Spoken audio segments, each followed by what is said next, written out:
ways that I nourish my well-being, I'm very sensual. Like I love to take a bath. I love beautiful bath oils and salts. Like I love massage.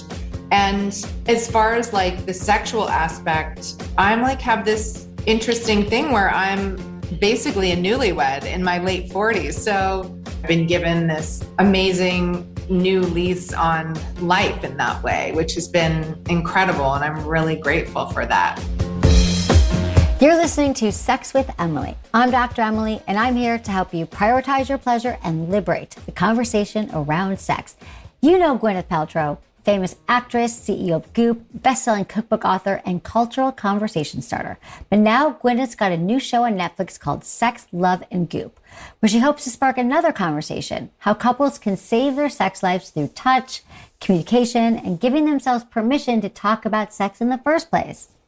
On today's show, I talked to Gwyneth about the healing modalities you see in the series like sexological bodywork and vulva mapping, as well as the women who crave a different dynamic with their husbands.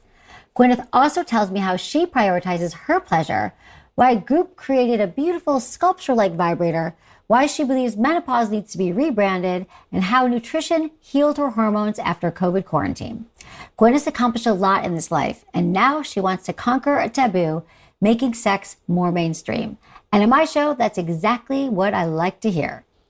All right, Intentions with Emily. For each episode, join me in setting an intention. I do it, and I encourage you all to do the same. Well, my intention was to have you really know about some resources where you could see and learn more about alternative healing modalities and hear about a new show that's going to open your eyes to a lot of these practices. Please rate and review Sex with Emily wherever you listen to the show. I have a new article, Ask Emily, How Do We Have Good Sex After the Honeymoon Period? You can find that at sexwithemily.com. Check out all of our guides at sexwithemily.com/guides and my YouTube channel for more sex tips and advice. If you want to ask me a question, just call my hotline, 559-TALK-SEX or 559-825-5739. Just leave me your questions or message me at sexwithemily.com/assemily. All right, everyone, enjoy this episode. I'm going to drop a few sex facts here for you. Good sex happens at all ages. See, despite what we're taught in the past, there's not one single decade that dictates the quality of your sex life. Pleasure is a lifelong priority, which is why Woman S is an up-and-coming brand that I'm here for. Woman S is a collection of modern menopause products offering solutions from head to toe and literally everything in between. From skincare to supplements to sexual wellness, everything is clean, safe, proven, and effective. Woman S is a women-owned company that's reshaping menopause with products that help you have amazing sex during this very cool yet very self-aware life chapter. The fact is, having regular sex during menopause or anytime can keep the vagina supple and healthy. Women S has truly innovative products that smartly target all kinds of menopause-related issues, like their Daily V-Soothe, which hydrates your vaginal skin. I mean, you moisturize your face, why not your vulva? Oh, they even have the best-selling vibrator in Target. It's called Gold Vibes, and don't be fooled by its discreet size. It gets the job done and delivers a smooth finish, and it's a really great toy and a great gift. It's adorable and it's purple. Just check it out. Women has also delivered a hormone-free supplement line that uses ingredients backed by clinical studies designed to address low sex drive, hot flashes, dryness. All the Women S products are vegan with no soy or hormones. Listen, menopause doesn't mean you need to put your life on hold. Women S gives you the products and advice you need to keep things hot without the hot flash. Shop Women S now at womeness.com. That's WOMANESS.com, at Target.com, or in select Target stores. Today's guest is a household name, and for good reason. You know Gwyneth Paltrow as an Academy Award-winning actress. You know her as the author of 4 best-selling cookbooks, and of course, you know her as the founder and CEO of global lifestyle company Goop. But what you may not know is that she has a new television series focused on real couples, each navigating sex and relationship challenges, as we follow along on their authentic, honest journeys. It's called Sex, Love, and Goop, and it's out now on Netflix. Find Gwyneth on all social media at Gwyneth Paltrow, or you can find her also at Goop. Hi. Hi. How are you? I'm good. How are you? I'm good. It's nice to meet you. Nice to meet you too. When I think about you, I think of you as like this translator, and you're like digging through all these like unconventional healing modalities and trying to find what works and recommending it to everybody. And one of the ways you do that is through your new show on Netflix, Sex, Love, and Goop, which I like binged in the last 2 days. And this time you took on sexual healing. Like, tell me about that decision to go into that realm and really show it off. So our first Netflix series, we had a show, it was more of an anthology. And we had one episode called The Pleasure Is Ours. It was about female sexual pleasure, essentially. And the reason that I wanted to do that was because being Gen X girl and growing up in the culture the way that I did, I felt like there was so much shame that was still permeating culture around women having pleasure, and that pleasure for women was somehow unacceptable or threatening or made people draw bad conclusions about a woman. And I thought the way that female pleasure is portrayed in the culture is so fake. And you see women who are so far away from their own essence and what they really want and what really feels good. And it's all performative. Or like even growing up, like we were supposed to be like the cool girl who was like cool with whatever. We never said, hey, that actually doesn't feel good. Or, right? Like we were never given that permission. We never gave ourselves that permission. And then we got such a reaction to that first show that I thought, wow, this is like a real lightning rod. Like this means that people are really unexplored here in this way, because it's triggering in both positive reactions and negative reactions. And I thought I would love to dig more deeply into this topic and broaden it out a little bit, because our sexuality or our lives with our intimate partner, that slice of our life is such a microcosm for everything else. And if we're disconnected from ourselves, like it's going to come out readily in a sexual dynamic. Whereas in real life, you can sort of white knuckle through something or like convince yourself otherwise. But if you're with someone, like it's going to come up. And I thought, gosh, sexual wellness is a really important pillar of overall wellness, and nobody talks about this. I mean, well, you do, but yeah. What I love that you did through the sexual healing and sexual body work is that it's the kind of thing where, I would talk about it because, I've often said, look between your legs, take a look. They'll go, yeah, I'll do that. Like when I get home, like after I binge, whatever, Netflix, eat dinner. But to actually see the women sitting there, like legs up, like and to actually watch their faces. And I think it's got such a great impact on people watching to think, oh, I've actually never done that. And now I can see what that does. It was powerful. Have you ever practiced any of it? Or did you ever have any sexological bodywork practices on yourself? I have not, but I would actually really like to try it, I think. When I watched the show, I thought, oh my gosh, this particular person who's having hands-on sexological bodywork, I thought, oh my gosh, she's really unlocking something. You're just going to get a big reaction from this. Are you ready for it? Oh yeah. At Goop, we're always ready for a big reaction. That's what is par for the course. I think that it's going to be powerful. What I also loved is that it was able to shift the relationship dynamic between couples, that they were able to come in. The couples, I think it was Rama and Felicitas. So what I thought was so interesting, there's this wife, right? And she felt that he, in their dynamic, which was no longer hot, that he was like the third child. Right. And she just wanted to take charge. And you saw that moment on screen where they shifted that energy. It was cool. There's so many resonant moments like that. Like, I think there are, for example, a lot of mothers out there who feel exhausted, overburdened.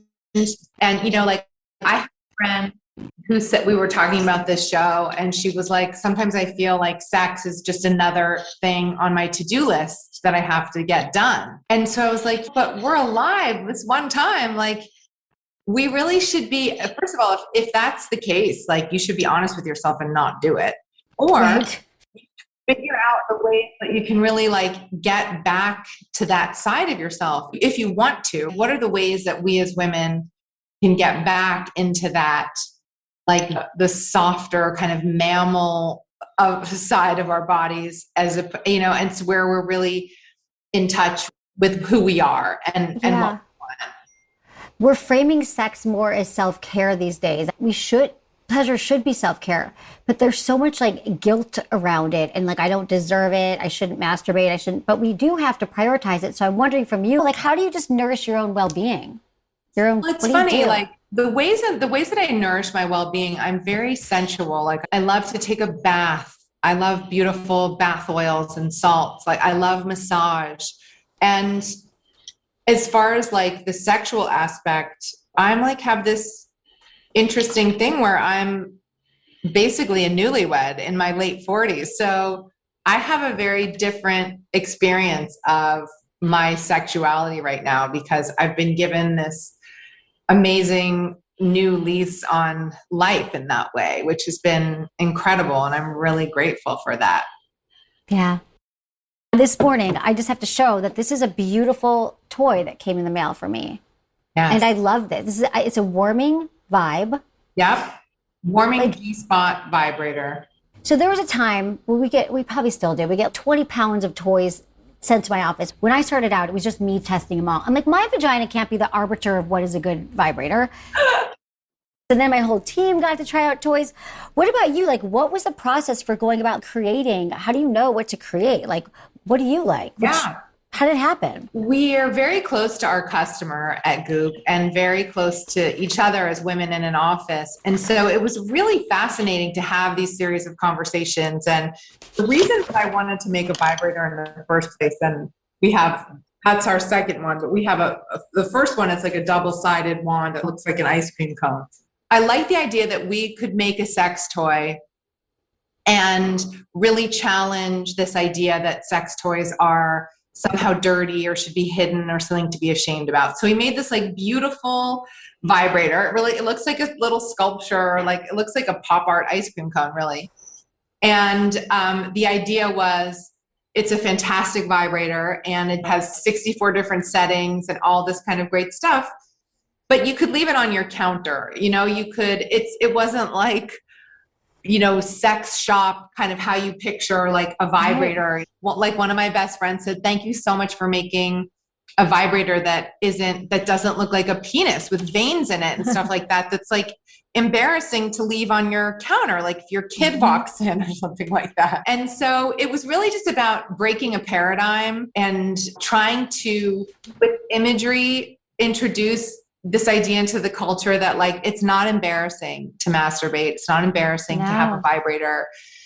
And it's funny because there are girls who work here that are so like vibrator fanatics. And so they're like my main focus group. They want full approval over what it's going to be and how it's going to work. It's important. And everyone's different too, what they want. So you have a whole testing team there. I love all the products. Be right back with more from my interview with Gwyneth Paltrow. I ask her about the messages she got about sex growing up and so much more.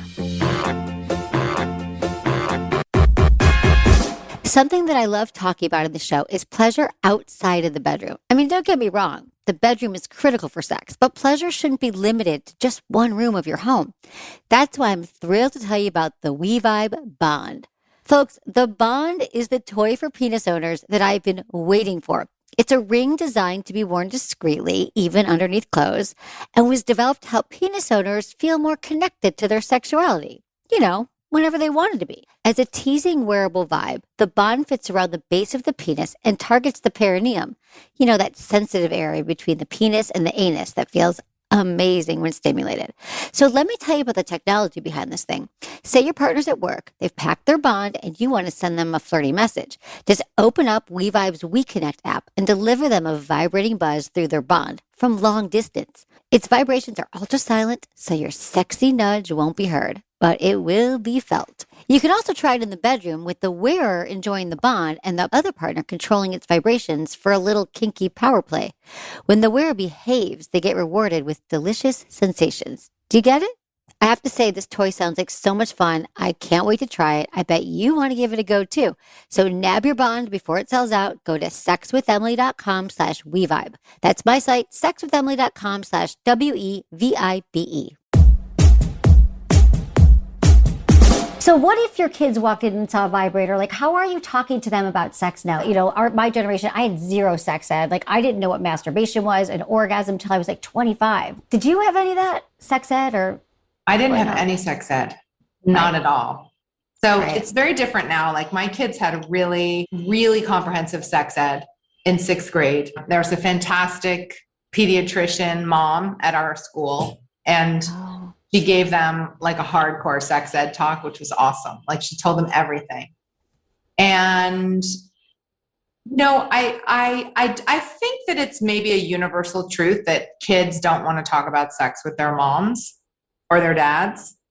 I still don't, I adore my mom. I still don't really want to talk about sex with my mom, you know, like, and I can tell you, like, my son freaks out if I have a bra strap showing. So I can tell you, like, he does not want me to talk about. Okay. So what I try to do is just like engage with them. If they want to talk about anything, I'm there. They know, obviously, that their mom is like a bit of an iconoclast. And my son he was really sweet. A few months ago, he said, it used to kind of embarrass me that you sold vibrators and vagina things and like kids would say stuff at school. But he's like, now I get it. Like you're a feminist and you're helping women. And it was really sweet. So I think it probably does make him a little uncomfortable on some level, but he also gets it big picture. I mean, he's an old soul for a 15-year-old boy. I love to hear that. I think it is changing right now. And so what has surprised you right now about like your sexuality at this point in life? Well, you know, it's so interesting because it's gone through so many ebbs and flows, and it's been dependent as well on my partners and what our chemistry has been like, or relationship, like how non-judgmental is it? How full of trust is it? I think for me anyway, and a lot of my women friends, it's been dependent on the man, which is kind of what you touched on earlier. Not so much always from a place of like, it's about his pleasure only, but just in terms of like, I never asked for anything. Like I never said, hey, how about tonight I would love it if you did that. Like I never would say anything like that. Right. I never, and I still frankly have a hard time with asking for what I want. Luckily, my husband, he plays me like a violin at this point, but it's been really interesting over the years to reflect back on my sexuality and know and understand like, oh, I was really far away from myself then, or I was in a relationship where I didn't feel like I could be wholly myself sexually. And the accountability that you have to have, right? Because it's also like, if I didn't say anything, then how could I expect to have a really fulfilling sexual relationship? And I was so conditioned never to ask for, and you know, you just we're conditioned, No. right? So, and as I said, it's still hard for me. But I think what's been amazing for me is really my husband is such a non-judgmental person, and he's so curious, and like nothing is weird to him, whether it's sexual or anything. Like he's just so non-judgmental. And so I think when you have the safety of that, like that you can really be free to be who you are, then like there's this incredible blooming that happens. Mm-hmm. And I feel lucky that I'm in that chapter right now, you know, and I really credit my partner because I'm still not like all the way strong in that way, you know? No, it's hard. Yeah, I hear what you're saying, but that's really, you're right. A lot of it is being with a partner that accepts you as you are, where you're at, and is willing to go on the journey with you. Because it is all about journey and exploration. And and this is what I want for a lot of younger women now, but I still think that they're still in that performative, I've got to do what I'm seeing in porn and all that. But I do think there is a confidence that comes and finding those partners that are healthy and are cool with just exploring and packing, which is what I also liked about your show, was that you really saw these couples that they really went on these deep journeys together where they were exploring and opening up, and they were open. And you can see that so much about sex isn't just about compatibility, like sexual compatibility. It's more like we have to work. There's tweaks, like there's things that you got to figure out with your partner. So did this for you, was there anything that it opened up for you or that you wanted to explore or maybe share with your friends or your daughter or your son? Totally. I think for me, again, like I just touched on this before, but what I learned the most from it was the importance of accountability and the importance of like not expecting someone to read your mind or for things to be magically perfect or symbiotic in a sexual relationship, and like the importance of being who you are and speaking from that incredibly true place. And I have so many friends who cannot do that, or they think it'll rock the boat of their long marriage, or it will, turn their boyfriend off. And I think when we sublimate ourselves like that, I honestly believe we put ourselves in a position of like to create like those fractures where we're not fully integrated, because if you're not fully integrated in your sexuality, how else is that showing up in your life, and where else is that showing up? Yeah. I think that's true. You're so right. It's such a lifelong challenge too, because people think, well, I'm working on wellness everywhere in my life. I exercise and I eat well and my spiritual life is in check. But then sex has always sort of been this bastard child of the wellness industry. They're like, oh, but sex we can't talk about. But when you bring it under that umbrella, you realize like if you're not sexually well, it's going to impact all these other areas of your life. And so how do you think this could possibly, I think it will, shift the discourse, the public discourse around women and aging and menopause and all those things? Like, how are you looking to get into that conversation right now? I really hope so. That's the other thing. It's like, we always like to go into those areas where it's still hidden or covert or embarrassing or shameful to talk about. I mean, perimenopause is very much one of those areas. Like, I think this is something we've been talking about a lot recently, because I really think that, and I say this all the time, but I think menopause needs to be totally rebranded. Yes. As like this incredible gateway to this exceptionally deep, wise chapter of your life where your sexuality becomes something else. Like, and I want to know, I want to mentor. We need women to like take our hand and help us cross over and have it be something that we're looking forward to, as opposed to this is the end of our lives. And I've heard women say best sex of their lives after menopause. And I had never heard that before. This is just recently, because I've been asking people. And then I have one woman who I'm really close to that's just like, it's not the same. It's not the same. And I wish I could talk to somebody about it to get a roadmap to, and I was like, you should, this is what I mean about people can be accountable, but also we need rubrics to follow. Like, we need people to talk to. We need women to share what their experience has been, whether it's with their sexual journey, their hormonal journey, post babies or post menopause. And so my hope is that with this show and then the ensuing conversations like the one you and I are having right now, is that it just gives people permission to have those conversations in their own lives, with their own friends, with their own partners, gay, straight, married in a couple for however many years, like whatever the permutation is, that people are like, oh, maybe we should have this conversation. I've never asked you this question before, Right.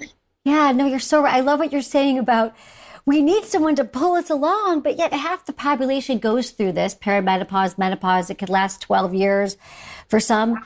And it's weird that that there is anybody, because we know our parents went through it. And so then women have to all we're told that our life is over and our sexual life is over. Right. I don't think this is what's happening. And I don't think it is, I know it's not. Good. Give me hope. After the break, I asked Gwyneth my 5 quickie questions. You're going to love her answers. If you've been listening to my show, you know how important it is to invest in your sexual pleasure. And a great place to start is with toys. But it can be overwhelming because there are so many pleasure products out there today. How do you know what to choose? Well, Good Vibrations sells sex-positive adult toys and accessories, and it's really the gold standard when it comes to quality. If Good Vibrations sells it, I know I can trust it. They have everything. Seriously? Vibrators, lubes, games, bondage accessories, books, and every fantasy in between. All of their products are made of body-safe materials, non-toxic, so you don't have to worry about what you're putting on or in your body. Plus, all orders are discreetly delivered. They have stores across the country staffed with really knowledgeable people who care about your orgasm, like I do. And now, Good Vibrations has added an online virtual shopper who can help you shop and find the best sex toys, whatever you're looking for. You can check out my go-to toys and products on my website, sexwithemily.com, and shop Good Vibrations at sexwithemily.com/shop. That's sexwithemily.com/SHOP. Have fun shopping. Is there any tips on your own journey that you want to share, or anything that's worked for you or friends around you, like hormones or? Yeah, I mean, honestly, the best thing that I've done for my hormones through this shifting time in the last few years is this year I've gotten really, I've taken a wellness year, because in COVID, I was really went crazy with the, junk food, alcohol, chocolate cake. And I really have taken this year to go deep into gut health. And it's been amazing for my hormone balance. And I've been tracking it with blood labs and stuff, and tracking my progesterone, estrogen, all of those things. And as I've let my gut heal and find rebalance, my hormones have been rebalancing. So that's been super interesting.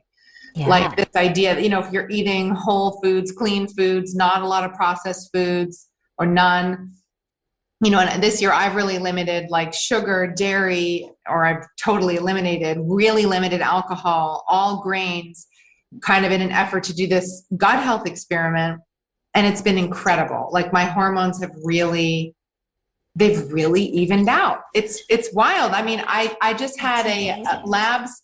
I was talking to my gynecologist the other day, and I had my labs done, and she was like, "Oh my God, your hormone, your levels are amazing. You've levels of somebody much younger." And I hadn't before I started. Okay. So gut health. Yes, gut health. I like herbs and adaptogens and stuff for hormone support too. We have this amazing supplement packet called Madam Ovary at Goop. It's so good. That's what I take. It's really for hot flashes and stuff. It just supports mood stuff and hormonal fluctuations as well. I love it. That works. So Madam Ovary, I love the naming, DTF. How did you feel DTF after everyone took it on your, testing this kind of supplement? Oh, Do you yeah. feel like you take it a few minutes before sex? Well, you're supposed to take it daily because it works cumulatively. Right. But I also think it does help, even if you just take it, an hour or so before. It's got this fenugreek in it that's clinically shown to boost women's libido. It has great adaptogens for mood and stress, and it's really good. I really love it. Okay, good. I'm going to ask you the 5 questions. We have quickie questions that we ask all of our guests. They're super quick. Great. To overthink. What is your biggest turn on? My husband's lips. Biggest turn off? Interrupting. When people interrupt when they're talking, or interrupt other people when they're talking. What makes good sex? Relaxation, openness, and freedom. Something you would tell your younger self about sex and relationships? Know yourself first and listen to yourself first. What's the number one thing you wish everyone knew about sex? That as long as it's consensual, anything's possible. Don't shame yourself for what you like or what turns you on. I love it. Thank you so much. One more question about your show. What do you think is going to be, the result of the world seeing your show? What's your hopes for this, for Sex, Love, and Good? I just hope that people take away that there are tools to get closer to your partner, to get closer sexually to your partner, to have those harder conversations. I think these amazing couples in the show show by example what it looks like to be vulnerable and brave in the name of, connection and your intimate relationship. And I really hope that people watch it and start to have conversations that bring them closer to each other. I think they will. I think you succeeded at that. Thanks. Thank you for being here. Thank you so much. That's it for today's episode. See you on Tuesday. Thanks for listening to Sex with Emily. Be sure to like, subscribe, and give us a review wherever you listen to the podcast, and share this with a friend or partner. You can find me on YouTube, Instagram, Facebook, and Twitter at Sex with Emily. Oh, I've been told I give really good email. So sign up at sexwithemily.com. And while you're there, check out my free guides and articles for more ways to prioritize your pleasure. If you'd like to ask me about your sex life, dating, or relationships, call my hotline, 559-TALK-SEX. That's 559-825-5739. Or go to sexwithemily.com/askemily. Special thanks to Acast for powering the Sex with Emily podcast. Was it good for you? Email me, feedback@sexwithemily.com. Here's a question for you. At what point is a sex toy not just a sex toy? No, I don't mean that you can also use it to mix margaritas. I mean, when does it represent something bigger, something legendary? I'm talking, of course, about the magic wand. And yes, it's an amazing vibrator, life-altering. Owning one is like owning a little piece of history. This is a brand that predates the Apollo mission. It's a product people love enough to get tattooed on themselves. Seriously, there are entire communities dedicated to Magic Wand fan art. And trust me, all this enthusiasm is justified. There's something about Magic Wand's deep, rumbly vibrations and perfect shape that just works every single time.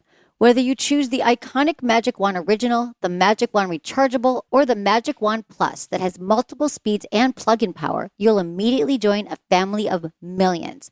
I've been part of that family since way before I started this podcast. I even drilled a hole in my nightstand just so I could keep my Magic Wand plugged in. It's that good.